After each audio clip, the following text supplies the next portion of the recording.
clearly displeased at the way the current was turning. But it was my father who shifted the most. "I think he," said, voice slow and deliberate.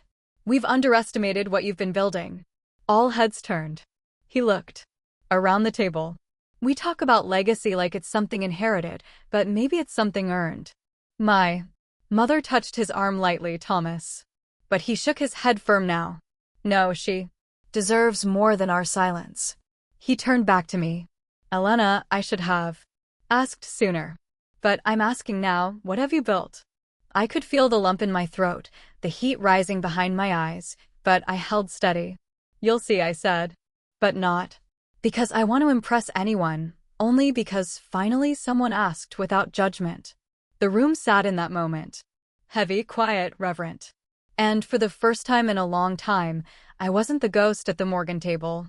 I was the center. Not because of my wealth, not because of a watch, but because at last they were beginning to see the woman they'd chosen not to know. My father's question hung in the air like an overdue thunderclap. "What have you built?" I inhaled, steadying my voice. "It's called Nova Bridge. We create AI-powered platforms for underfunded schools and learning centers. We partner with educators to personalize curriculum, track student engagement in real time, and flag early signs of dropout risk." Pause.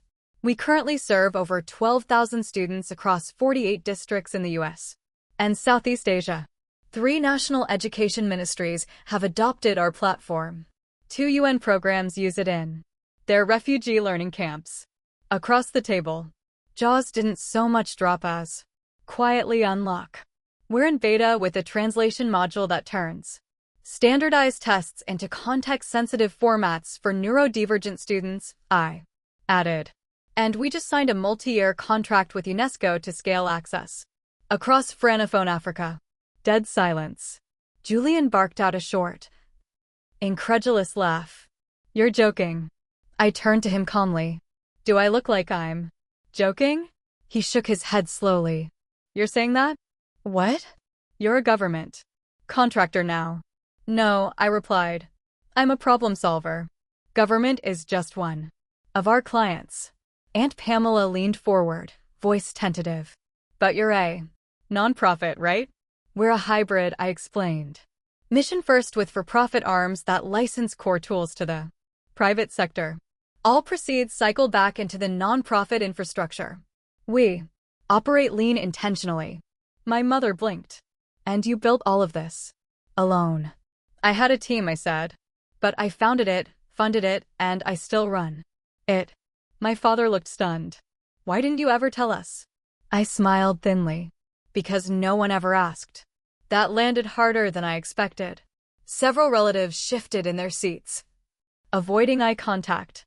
"Still," Julian said, folding his arms, "you must have used some Morgan contacts to get those contracts." I raised an eyebrow.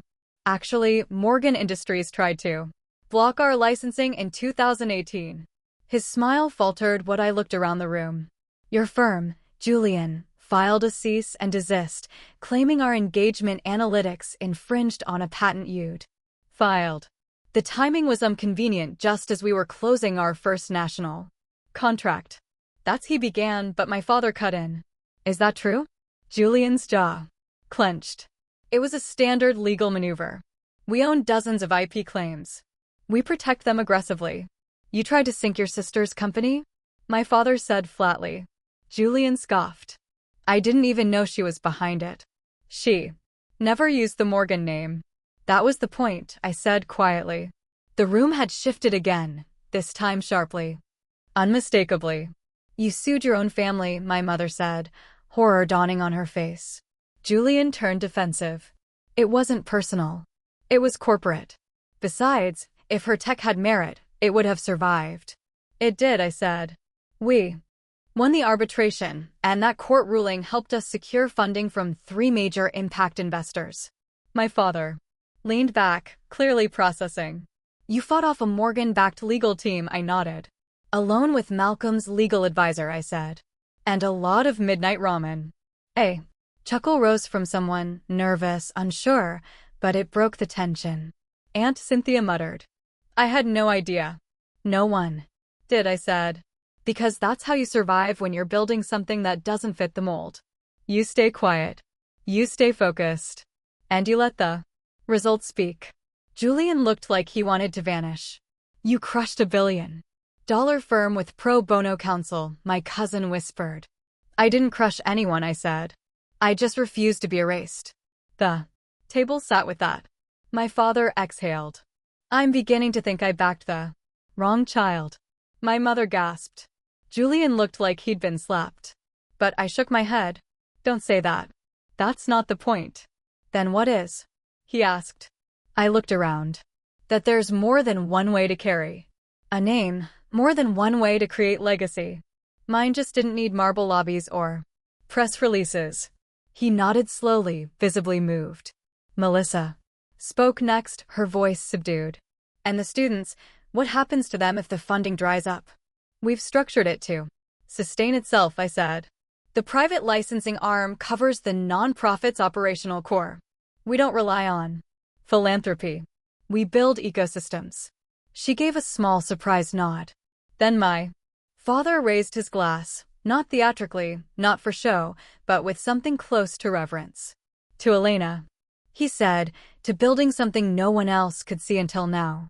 The room lifted their glasses one by one. This time I lifted mine too. Julian didn't speak for a long moment after my father's toast. His jaw flexed once, then again, like he was chewing a bitter pill. His usual armor, confidence polished to perfection, had fractured under the weight of something he couldn't quantify or compete with. Impact. My mother finally broke the silence, though her voice wavered. Elenina, dear, if I had known. But you didn't, I said gently. Because you didn't ask. None of you did. She blinked clearly, unprepared for a direct answer. We just assumed you were being private. That's a polite word for dismissed, I replied. There it was again. That raw truth I'd been swallowing for years. Finally surfacing. I didn't say it to punish her, but to name the wound. Sometimes naming is the first step to healing. Julian cleared his throat, trying to reclaim control. So what? You expect an apology because you managed to make something of yourself? I looked at him and for once felt no anger, only clarity. I don't expect anything, I said. That's what makes this moment mine. He didn't respond, but his cheeks were tinged red, and the hand that held his wine glass trembled slightly. Then my father stood slowly, deliberately. Julian, he said, voice low and controlled. You once told me legacy was measured in buildings, in markets, in headlines. Julian's eyes narrowed and my father turned to me. But she's done something we never have. Not with all our assets combined. He looked around the table, now letting his words resonate. Elena created a legacy that can't be bulldozed or rebranded. A legacy that lives in people, not portfolios. My chest tightened. The words landed like a benediction I hadn't known I needed. He continued, turning back to Julian. She fought for it without the Morgan name, without our resources, and she did it without needing to crush others to rise. Julian opened his mouth, then closed it again. He had no rebuttal. My father looked at me again. His gaze held something different now. Not just recognition, but something closer to pride. You've built something that will outlast towers, he said. Something that changes lives long after you're gone. That's what I always wanted to do before I got distracted by margins and mergers. I didn't trust my voice yet, so I nodded. My mother's eyes filled, but whether with remorse or relief, I couldn't tell. I spoke slowly, choosing each word carefully. I didn't need you to validate me. But hearing this, it still matters. My father stepped closer. You mattered long before this, Elena. I just didn't see you clearly. And with that, something cracked inside me, not in pain, but release. The knot I'd carried for years, wound tight by every ignored email. Every family function where I was, the punchline finally loosened. I used to think I said, voice soft, that silence was strength, that staying small in your world kept the peace. I looked around the table at the faces that once judged me in whispers, and now watched me with something like reverence. But Peace without truth is just surrender. And I stopped surrendering a long time ago. Several guests looked down at their plates, unsure where to put their eyes. Julian stood abruptly. I need some air. No one stopped him. The door clicked shut behind him, and the silence that followed wasn't awkward. It was earned. My father turned to the rest of the table. I think we owe Elena more than admiration. We owe her our respect. And maybe our support.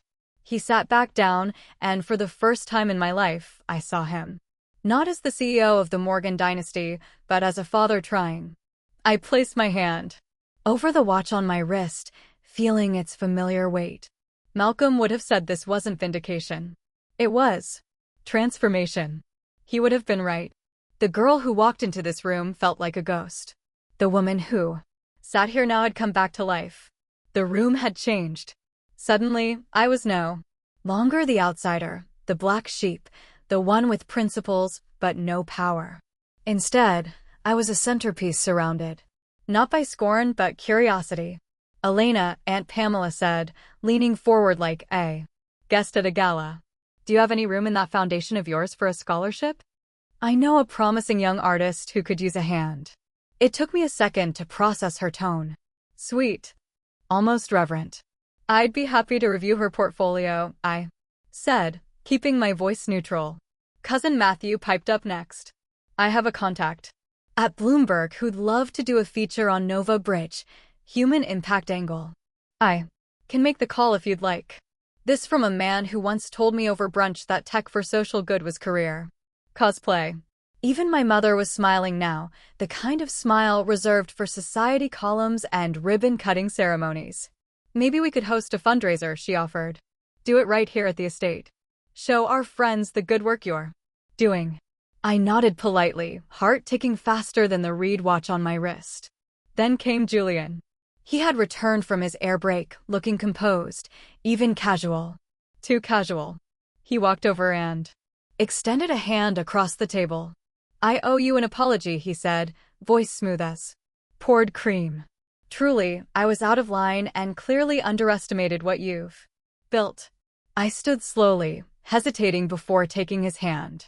Thank you, I said, uncertain of what else to offer. He held my grip a second too long. You're a force, Elena, he said with a small smile. We should talk. Maybe there's room for partnership, family synergy. Every word made my stomach turn. And yet, wasn't this what I wanted, to be heard, respected? Why then did it all feel like performance? As the evening wore on, I found myself trapped in a strange new orbit, one where admiration came laced with strategy, where every praise felt like a pitch. A cousin slipped me a card just in case you're hiring. My godmother asked about naming rights for a classroom wing. Even the staff seemed to walk a little more attentively around me. Now, though Philip the butler gave me a look that said he hadn't changed his opinion one bit. I appreciated that. It wasn't until dessert poached pears plated with edible gold that I noticed something odd. Me about the early days of his first company, how he'd been obsessed with building something elegant and useful, then watched it get twisted by investors who only cared about speed and exits. I lost control, he said simply. Built a monster dressed in mission statements. That's why he walked away. That's why he invested in people now, not pitches. You don't dress like you're performing, he told me once. And your code doesn't either. That's rare. That compliment stayed with me longer than any award. A few months into our mentorship, I finally asked about the story I'd heard in passing that he'd once nearly collaborated with Morgan Enterprises. He laughed short and bitter. It wasn't with your father, he said. It was Julian. My stomach tightened. He approached me when he was fresh out of business school, wanted to modernize one of my educational models, said all the right words. But the moment we sat down with his legal team, they were carving up the IP like vultures. He pulled back his sleeve slightly, revealing a long pale scar down his wrist. They weren't interested in equity, just ownership. He walked away from the deal. Julian had painted it as a flaky tech guy afraid of scale. I remembered that, Reed said. When I saw your last name, I almost didn't stay at your booth. I looked at Him, my face burning. But you did. He smiled again, gentler this time, because you didn't sound like them. And more importantly, you didn't act like you had anything to prove. That was the moment. Everything shifted. He wasn't just a mentor after that. He was the first person who believed in my work without needing a pitch deck. The first who didn't ask me how I planned to monetize. The first who saw through the surname and into the core. You're not trying to impress the room, he told me once. You're trying to fix it. And that's why he stayed. The last time I saw Malcolm Reed alive was on my 37th birthday. Me had shifted. The table was still lively conversation, bubbling with newfound fascination for my impact. Story. Someone was quoting something I'd said earlier about metrics and meaning as if reciting scripture. Others chimed in with ideas for gala themes or awareness campaigns. And suddenly I saw it for what it was. Not admiration but hunger, a scramble to associate, to absorb my story into the Morgan mythology now that it had proven profitable. I took my seat in silence. My father watched me from across the table. Something in his expression had changed. Not the reverent surprise from earlier, nor the quiet pride, but something deeper, sharper. He stood. The room hushed instinctively. When Thomas Morgan rose at dinner, it usually meant a toast or a verdict. Everyone turned. I've listened long enough, he said, voice clear and calm. And I think it's time we clarify what this family stands for. Julian tense visibly, eyes narrowing. My father looked around the table, slowly making eye contact with nearly every person present. For years, he began, we've measured success in units. That shine, buildings, mergers, press releases, gala invitations. We've told ourselves that legacy is built in limestone and leverage. He paused. But tonight, I was reminded that legacy is actually much quieter and far more difficult to earn. He turned toward me. Elenina didn't just build a company. She built something that sees the invisible, values the discarded, and amplifies those no one was listening to. My chest tightened. I could barely meet his eyes. She did it without our money, without our platform, and without ever using our name. He looked back at the table. And now that her work has been revealed, I see many of you eager to align, to participate, to reframe yourselves in its glow. A few murmurs rose, nervous, uncomfortable. But let me be clear, he said. Elena doesn't owe us proximity. We owe her humility. Julian scoffed quietly, but it was loud enough. My father turned sharply. And you? His voice dropped to something colder. You filmed this evening without consent. You tried to use her moment as a way to rebrand this family. Julian's smile cracked. This isn't the first time, my father continued, that you've manipulated moments to benefit optics over integrity. I overlooked it for too long. That ends now. A stunned silence spread across the table like a shiver. My father raised his glass, not to me this time, but to the entire room. Let me be very clear. Family is not defined by appearances. It's not curated. It's not filmed, filtered, or force-fed to the media. He turned his eyes on Julian again. Family is understanding, respect, the ability to sit in someone's truth without needing to spin it. Then softer now to me, and for too long. Elena sat alone. No one moved. Even the servers paused in the corners of the room, sensing the shift. I felt something unclench in my ribs. Not vindication, not triumph, relief. Because finally, I wasn't defending myself. Someone else had stepped into the line of fire for me, and that more than any recognition or applause made me feel whole. My father sat back down slowly. I nodded. Once, my throat too tight to speak. Julian stood without a word and walked out again. This time, no one followed. My mother reached for her napkin, fingers trembling slightly. My aunts said nothing. My cousins looked unsure, but not unkind. And I sat still, watch, ticking at my wrist, heart slow and full, because the truth had finally spoken louder than the myth. 3 days after the dinner, I returned to the Nova Bridge office, our space on the 15th floor of a modest building in downtown Manhattan. No marble lobby, no valet, just wide windows, whiteboards filled with equations, and the hum of purpose. It was a Monday, quiet, focused, exactly the way I liked it. I had a 10 a.m. mentorship interview scheduled, part of our new initiative to pair high school students with tech professionals on live social impact projects. The program was one of my favorites, not because it scaled fast, but because it was slow, personal, real. I scanned the candidate's file again. Jada Morales, 17, senior at East Bronx Charter, GPA 3.9. Interests: civic, data, education, equity, behavioral analytics. Her application essay had been raw, sharp, and beautifully unfinished, just like the kids we hoped to reach. At 9:58, she arrived, small-framed, hair in a puff, eyes bright but guarded. "Hi," she said, shaking my hand firmly. "I'm Jada. Thanks for having me." I smiled. Of course. Come in. Sit wherever you feel comfortable." She chose the edge of the long meeting table, carefully placing her tote bag in her lap. We talked for over an hour about dropout predictors, transportation deserts, lunch debt algorithms. She had mapped out an early prototype on paper, literal graph paper. Her vision was simple: a tool that helped teachers flag silent dropouts, kids still showing up physically but mentally slipping away. I was floored. I've never met someone your age talk this fluently about social modeling, I said. She shrugged, a bit shy now. "I've seen too many smart kids disappear before senior year. 1 week they're here, the next they're gone. No one sees the patterns." I want to. I sat back, feeling the familiar mix of admiration and ache. We wrapped up, and I was ready to offer her the spot on the mentorship track when she reached into her bag. "My grandma asked me to give you this," she said, pulling out a small yellowed envelope. I blinked. "Your grandma?" "She used to work for your family a long time ago. Said if I ever met you, I should say thank you." I frowned, confused, took the envelope. Inside was a faded photo.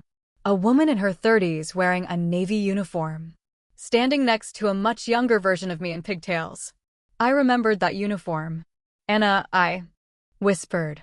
Jada smiled. "My Nana." The memory struck hard. Anna, our housekeeper who braided my hair before school, snuck me tamarind candy, hummed lobbies when my mother forgot bedtime. She had vanished suddenly one summer. I was told she moved, but I never saw her again. "Julian had her fired," Jada said gently, "after she caught him yelling at one of the landscapers. He said she overstepped." My throat went dry. "I never knew what happened to her," I said. "She knew what happened to you," Jada replied. "She read about Nova Bridge. She kept a file on your work-clipped articles." Said she wasn't surprised. "You always notice the quiet people in the room." I pressed the photo to my chest, eyes stinging. "She passed away last year," Jada added softly. "But she told me if you ever sit in front of Elenina Morgan, don't waste the moment. Show her you're worth betting on." I exhaled shakily. "You already have," I said. "Welcome to the team." Jada beamed a rare, full smile. She would have loved to hear that. I nodded, heart too full for more words. In that moment, it wasn't about redemption. It wasn't about family reputation or private dinners or vintage watches. It was about circles closing, about carrying something forward, not for image, but for impact. 2 weeks later, the Reed Legacy Fellowship launched from the main hall of the Morgan Foundation, a building that had once hosted hedge fund galas and museum benefits, now filled with folding chairs, school banners, and 17-year-olds in oversized blazers. My father stood beside me at the podium. It still felt strange. He wasn't there for press or politics. He wasn't trying to impress board members or balance the optics of wealth. He was simply present, quietly proud. We called it the Reed Fellowship because calling it Morgan would have missed the point. It wasn't about lineage. It was about light, passing it forward without taking credit for where it came from. The program would fund full tuition. scholarships for students like Jada, pairing them with tech mentors across sectors, education, civic planning, healthcare, where they'd apply data not just to build things, but to fix them. At the reception, my father worked the room with the grace of an old-school businessman and the quiet urgency of a new convert. He listened to students, took notes, asked questions. At one point, I caught him offering his direct line to a junior coder from Newark. The boy nearly fainted. We were rewriting something, he and I, not just the narrative of our relationship, but the entire arc of what it meant to bear a family name. One of the reporters asked for a photo. I declined. My father nodded in agreement. Some things don't need a headline. 2 days later, the board of the Morgan Family Council convened. It was mostly symbolic and internal governance group that advised on legacy projects and charitable giving. But for decades, Julian had used it as his personal platform, curating initiatives, freezing out denters, shaping the family brand. Until now, my father opened the meeting with a motion that Julian be removed from his position on the council pending an ethics review. No theatrics, just clear documentation, unauthorized recordings, misrepresentation of family partnerships, and an ongoing history of coercive behavior masked as leadership. No one defended him.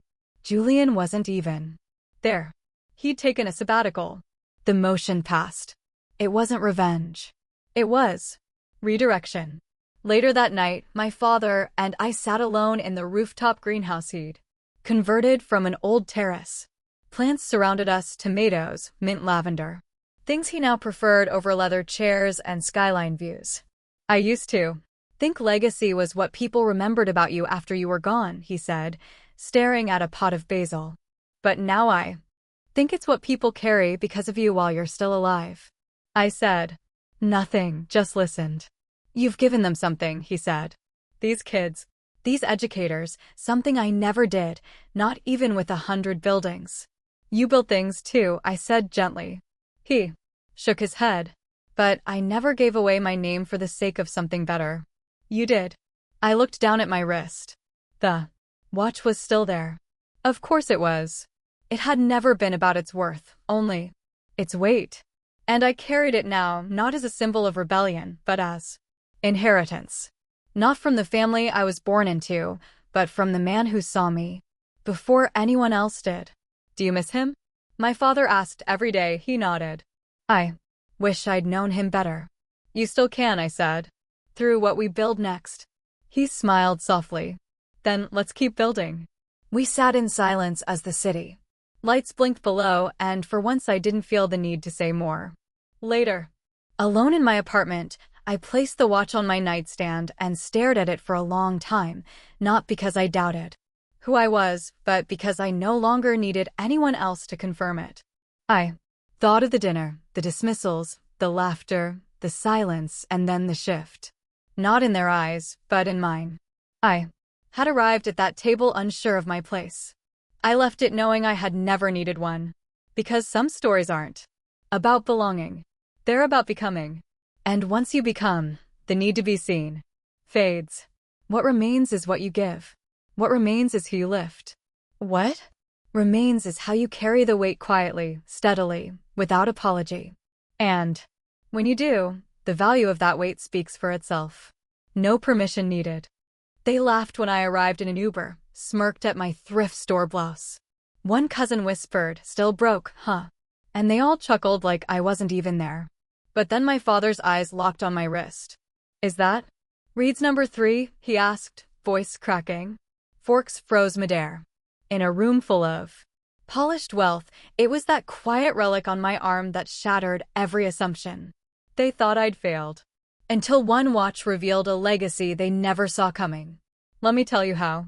One dinner changed everything they thought they knew about me and everything I thought I knew about them. The Morgan estate hadn't changed. The wrought iron gates still loomed like sentinels, and the driveway curved around the marble fountain that had once seemed enchanted to a much younger me. Now it just looked excessive. The Uber driver whistled low as we pulled up. "Nice place," he said. I nodded, already dreading the evening ahead. As I stepped Out, a valet rushed over, clearly unsure what to do with a mid-range hybrid. I handed him the keys with a polite smile, acutely aware of the gleaming Bentleys and Porsches already lined up. I adjusted my coat, brushed invisible lint from my sleeve, and climbed the front steps alone. The butler, Philip, who had served this house since I was a child, opened the door. "Miss Elena," he said, a bit too surprised. "Welcome back." "Thank you, Philip," I replied gently. "It's good to see you." Inside, everything was just as I remembered. Marble floors, oil paintings of dead Morgans, and the faint scent of lees, mixed with old money. The chatter from the great room floated toward me. Laughter, clinking glasses. Someone bragging about closing a deal in Singapore. Elena, a voice called too bright to be warm. My mother, Veronica Morgan, emerged perfectly styled in navy silk and pearls, her expression unreadable. She walked over, leaned in, and offered a brief kiss in the air beside each cheek. "You didn't wear the dress I sent," she observed. "I like this one," I said, adjusting the simple blouse I'd picked for comfort. "It's very you," she murmured, clearly disappointed. "Come, your father's by the fireplace." I followed her through the room, feeling a dozen eyes glance over me, assessing. The Morgans were masters of subtle judgment. No outright insults, just raised brows, long pauses, and backhanded compliments sharp enough to cut. "Elena," my father said, standing. He gave me a firm handshake. Instead of a hug, his tone was cordial, like I was a distant business contact. "Glad you could make it." "Wouldn't miss it," I lied. Then came Julian. "Elena," he drawled, sipping from a crystal tumbler. "Still fighting the good fight in tech? For good, or have you finally joined the grown-ups?" "Still fighting?" I replied, with a smile that didn't reach my eyes. He chuckled, admirable. "Someone's got to save the world while the rest of us pay the taxes." Everyone laughed. It wasn't particularly funny, but that wasn't the point. The point was that Julian had spoken, and his voice shaped the room. I stood in silence, surrounded by people who shared my blood, but none of my convictions. Conversations swirled around business acquisitions, luxury renovations, and which private school had the better Mandarin immersion program. No one asked about my work or how I'd been. No one cared. My mother steered me toward the bar. "Have a drink, darling. You look tired." Tired was code for underwhelming. I declined the champagne flute she offered and picked up a glass of water instead. She sighed just loud enough. Across the room, Julian was already holding court. "We're expanding into Dubai next quarter," he said. "They're hungry for high-rise residential. The numbers are absurd." "Julian's the visionary of the family," someone said. My mother beamed. I drifted toward a window, seeking a moment of quiet, my reflection barely visible against the backdrop of perfectly manicured gardens. I used to love this house. Now it felt like walking through a museum curated by people who'd archived my relevance. I had built something that mattered, something real, but here it was invisible. Behind me, Julian's voice carried again. "Let's hope Elena's latest venture doesn't end like her last one." Another round of polite chuckles. My spine stiffened. I said nothing. Not yet. I wasn't here to win tonight. I was here because family, no matter how flawed, deserved the effort, or so I kept telling myself. I looked down at my wrist, at the old, understated watch, a quiet reminder of someone who had seen my worth when no one else did, and that reminder was about to change everything. As dinner was announced and guests began filtering into the dining room, I moved slowly, not because of the heels, those were low and sensible, but because of the weight of old wounds pressing against the present. The long mahogany table stretched like a runway of legacy and exclusion, each name card precisely placed. I wasn't surprised to see mine positioned at the far end, away from my parents, beside a second cousin I barely knew. I took my seat quietly, letting the hum of cutlery and conversation fill the silence I carried with me. As the servers poured wine, my mind drifted back to the moment everything had changed. I was 27, freshly graduated from MIT with honors, and I'd just turned down an offer to join Morgan Enterprises. I remember the way the boardroom fell silent when I said, "Thank you, but I believe my work is elsewhere." My father didn't speak. Not then, but his silence was deafening. Julian smirked. "She wants to save the world," he said, leaning back. Cute. A week later, I received formal notice that my access to the Morgan Trust was being postponed. Indefinitely pending review. No discussion, no explanation, just exile. I'd tried calling my mother voicemail. I emailed my aunt, my godfather, even my childhood piano teacher, who now worked in the family office. No one responded. It wasn't until a year later, during a random coffee with an old cousin, that the truth emerged. Julian had gone to each of them painting me as unstable, erratic, someone who was rejecting her family out of pride or delusion.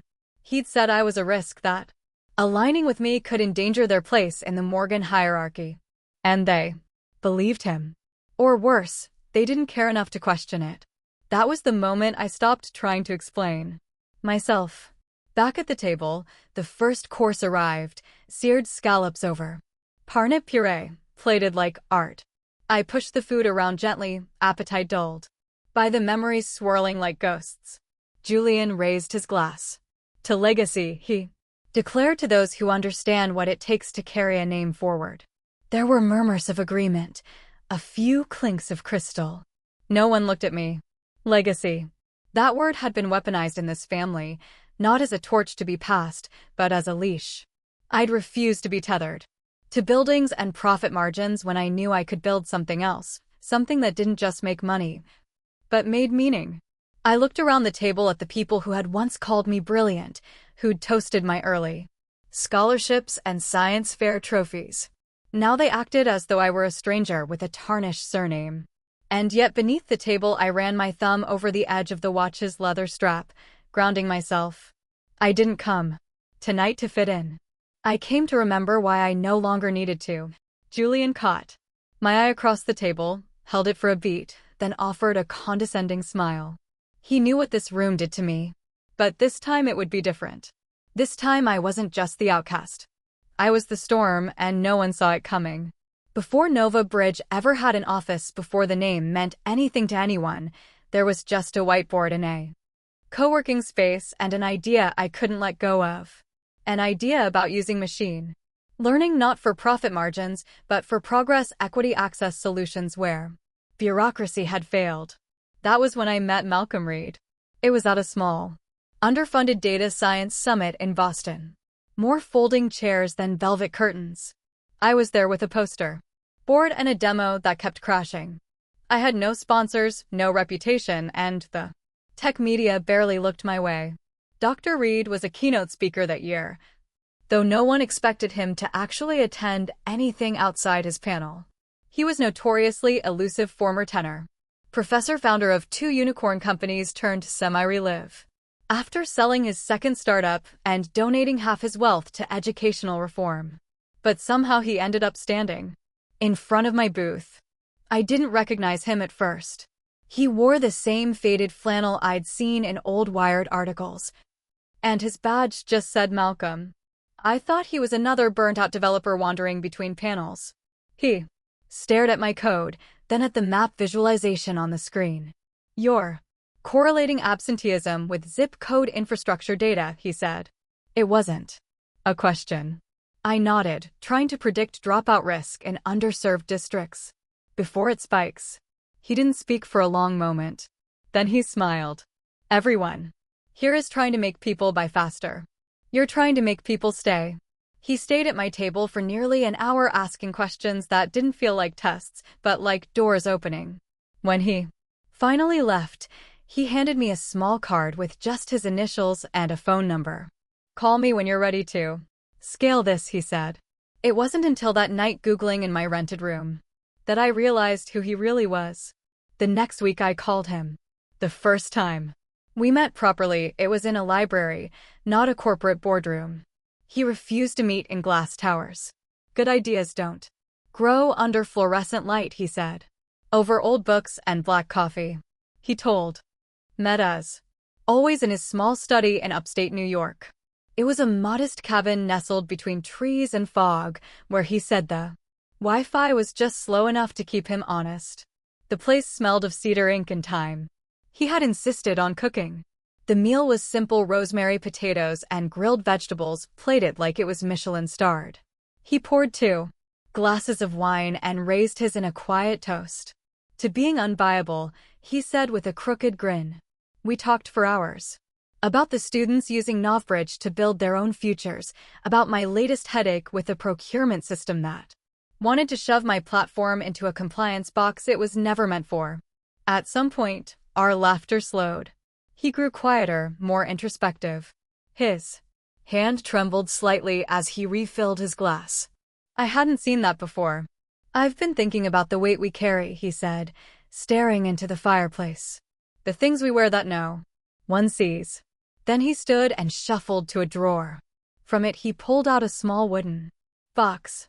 He opened it slowly and placed it in front of me. Inside was a watch. Sleek, understated, the kind of beauty that whispered instead of shouted. The dial was a rich matte black, the hands thin and precise. The strap worn but strong. There was no branding, no logo. This was the third I ever made, he said. Back before the IPOs, when I still believed elegance was the answer. He lifted it gently like it might bruise under pressure. Every gear, every tooth. Hand. I made it in the quiet when I needed reminding of control. It's been with me ever since. I didn't know what to say. He extended it toward me. Now it's yours, Malcolm, I said, shaking my head. I can't. This belongs in a museum. He chuckled. Museums are where we put things to be forgotten politely. He leaned closer. Wear it, Elena. And when they look at you and only see what you're not, let this remind you of everything you are. Don't let people who can't see your worth make you question it. My hands trembled as I took it. Not from the weight of the object, but from what it meant. He placed a hand over mine. You were never the shadow of your family. You're the fire they ignored. I swallowed hard. Thank you, I whispered. He nodded once. And for the first time in years, I saw something flicker in his expression. Grief. There's something you should know, he said after a long pause. I used to be friends with your father. I blinked. What? We met when we were both nobodies. Shared coffee in bad diners. He had ambition. I had blueprints. It could have been something. What happened, Julian? He said simply. Even as a boy, that one knew how to make people pick sides. He told me how Julian had intercepted their early collaborations, manipulated conversations, planted doubts, claimed Reed was unreliable, egotistical, too academic for real business. Your father believed him, he said, not bitterly, just factually. And that was that. My throat tightened. All these years, I thought my connection to Reed was random lucky. I didn't realize it had once been legacy. Interrupted. He never told me, I whispered. He probably doesn't remember, Reed said. But I do. I looked down at the watch again. It gleamed quietly in the firelight, a symbol of everything my family tried to forget and everything I chose to build anyway. He died 3 weeks later. A heart attack, they said, quick, painless. But the absence was seismic. The watch became my compass, not because of its value, but because of the values it carried. Because Malcolm Reed had given it to me, not as a reward, but as a reminder. And now on my wrist, it beat silently against my skin like a second heart, ticking the rhythm of everything he taught me. The dining room was a cathedral of opulence, tall windows framed by gold-draped curtains, chandeliers glittering like frozen fireworks overhead, and a mahogany table set with china that hadn't seen daylight since the last Morgan Gala. 22 name cards, 22 forks lifted in synchronized grace, and me, the 23rd, the outlier. I had barely settled into my seat when Julian struck. So, Elenina, he said, leaning back with a smirk that could cut glass. What are you doing with all your free time these days? Still exploring alternative career paths. There it was. The opening jab, the hush that followed, Wasn't silence, it was anticipation. The table leaned in like spectators at a blood sport. I've been working, I said evenly. Our team just wrapped a project. With the education department in awe, he interrupted, slicing into his lamb, still fighting the good fight. That's admirable. Sort of like volunteering, isn't it? A few cousins chuckled. My Aunt Pamela sipped her wine with a smirk. I glanced at my mother, hoping naively that she might intervene. Her eyes were fixed on her plate. She dabbed her lips with a napkin, composed as ever. Ellen's always had a passion for underdogs, Julian continued. Remember when she tried to digitize the food bank in college? What was that line you said? Back then, Lena? Innovation meets compassion. You should trademark it. Laughter rippled across the table. I smiled politely, heart thudding. Actually, that system's still running. They serve 30,000 families a month. Julian raised an eyebrow. That many impressive. Though I'm guessing they're not exactly paying top dollar. Another round of laughter, this time sharper. I forced a breath, measuring my voice. Sometimes value isn't measured in margins. Julian. Spoken like someone who's never had to answer to shareholders. He replied smoothly, lifting his glass. But hey, cheers to doing good. I reached for my water, hands steady, though my gut clenched. It wasn't the words that hurt. It was the ease, the practiced rhythm of degradation masked as wit. I had danced this dance too many times. You know, chimed in Aunt Cynthia, adjusting her diamond necklace. I read somewhere that nonprofits are often a front for idealists who couldn't make it in the real market. Of course, that doesn't apply to you, dear. The backhand landed. I glanced at my mother again. Still, nothing. She's always marched to her own drum, my uncle added. Even as a kid, she was the one playing outside while the rest of us learned Excel. It's brave, my cousin Emily said with a grin. Choosing principle over paychecks. Not everyone could live like that. The room nodded in agreement. As if poverty were a costume I'd put on for effect. As if simplicity were synonymous with failure. My fork hovered over my plate. The scallops were perfect. I couldn't taste them. Didn't you once live in a studio apartment in Queens? Someone asked. I still do, I replied. Gasps were subtle but audible. A Morgan in Queens. I hope it's at least a dormant building, Aunt Pamela said. I smiled. It's walk up, 5th floor. Julian shook his head, mock pity in his voice.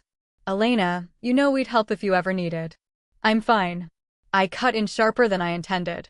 He raised both hands. Of course, just saying there's no shame in asking for support.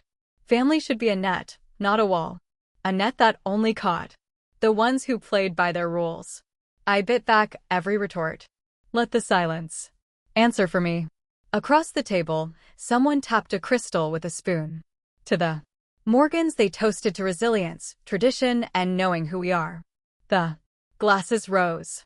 I didn't lift mine because I knew exactly who I was. And tonight so would they. Dessert arrived, a delicate tower of something French and fragile, cradled in gold-trimmed porcelain. Around me conversation buzzed like white noise, a crescendo of shallow victories and curated accomplishments. Then came Melissa. She was the youngest of our generation, 28, immaculately filtered, more influencer than individual. Her voice lilted across the table like perfume. You know, she said, eyes on me, but talking to everyone, real success. Julian's phone, tucked beneath his napkin, was angled awkwardly. The screen was glowing faintly. I frowned. As he reached for his glass, I caught a better glimpse. He was recording. The camera app was open. The lens aimed across the table. And judging by the position, it had been active for a while. I sat back. My appetite gone. Excuse me, I said quietly, rising from the table. Outside the dining room, the hallway felt cooler, sharper. I leaned against the wall, trying to steady the adrenaline, now spiking behind my ribs. He was filming us, filming me for what brand?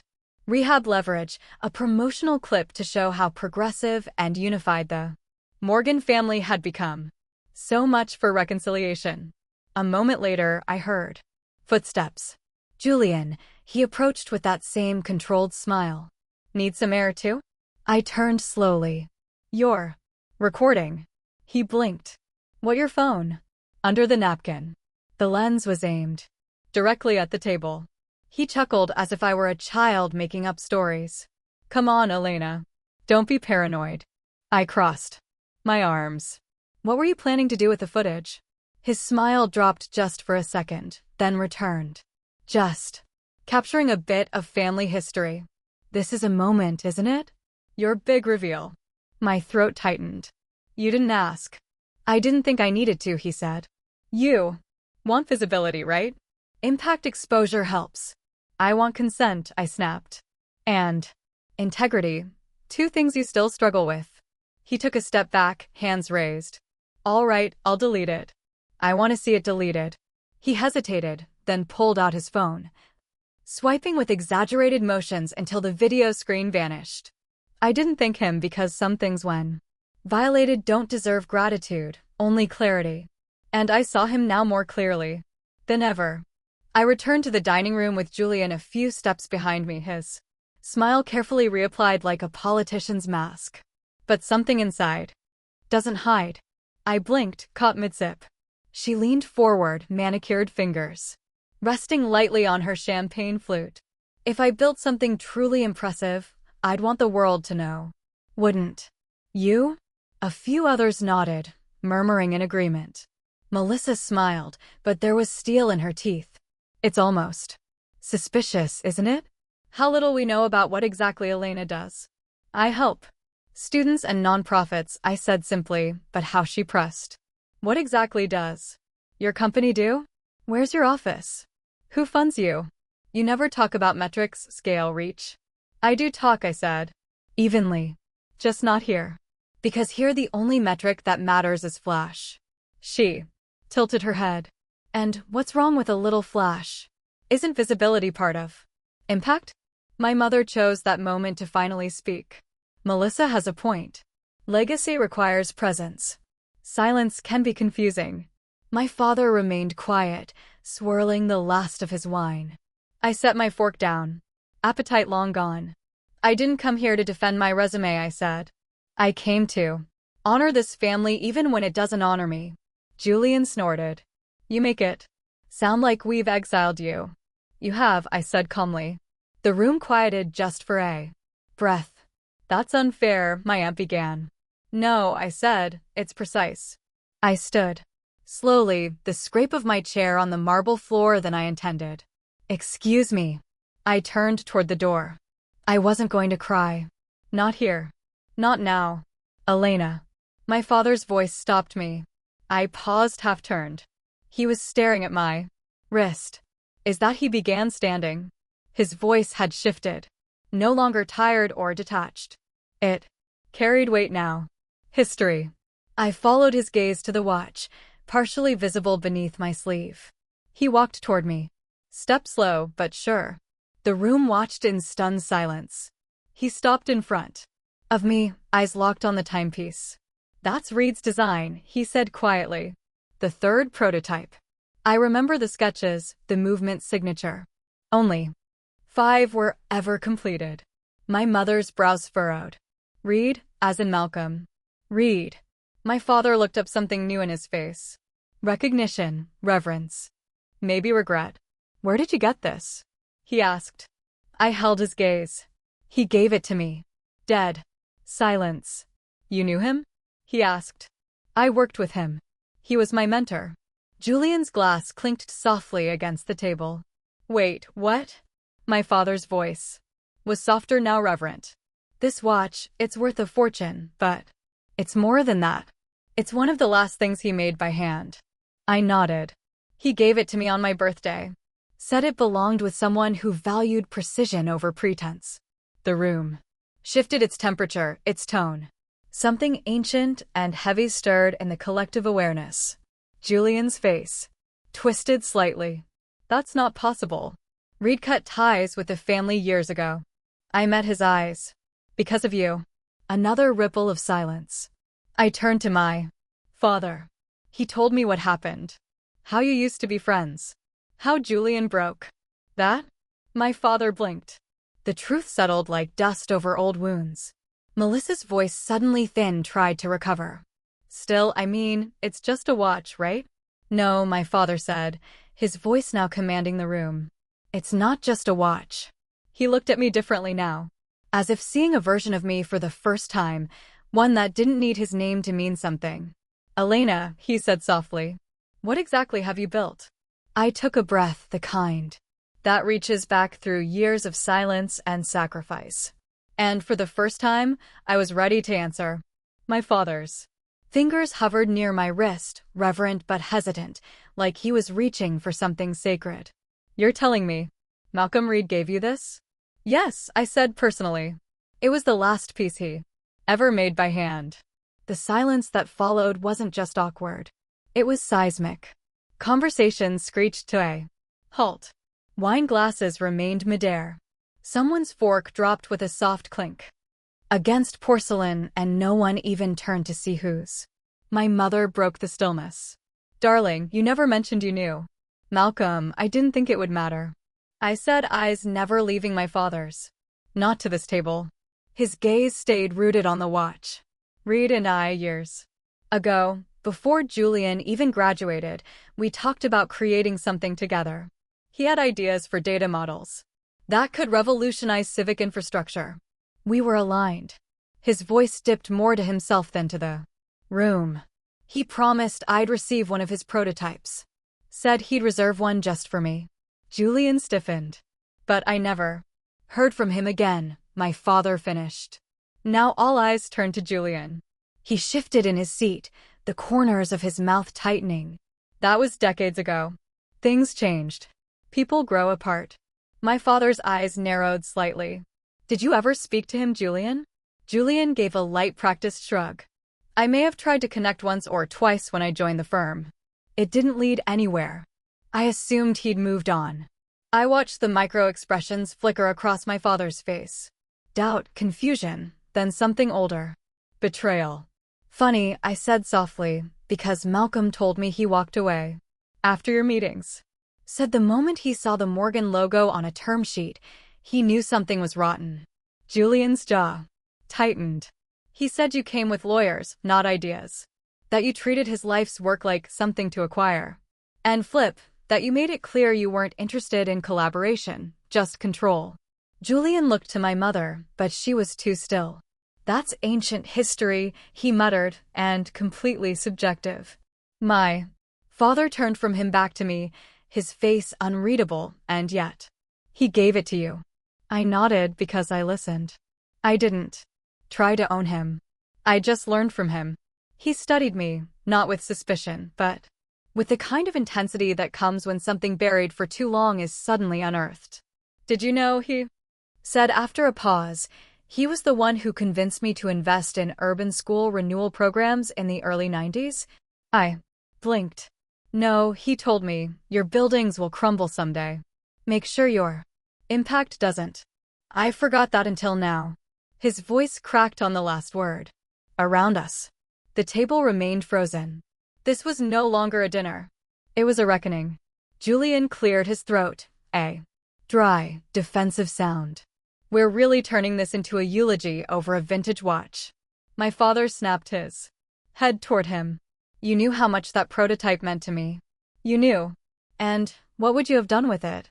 Julian said, pushing his chair back slightly. Put it in a vault.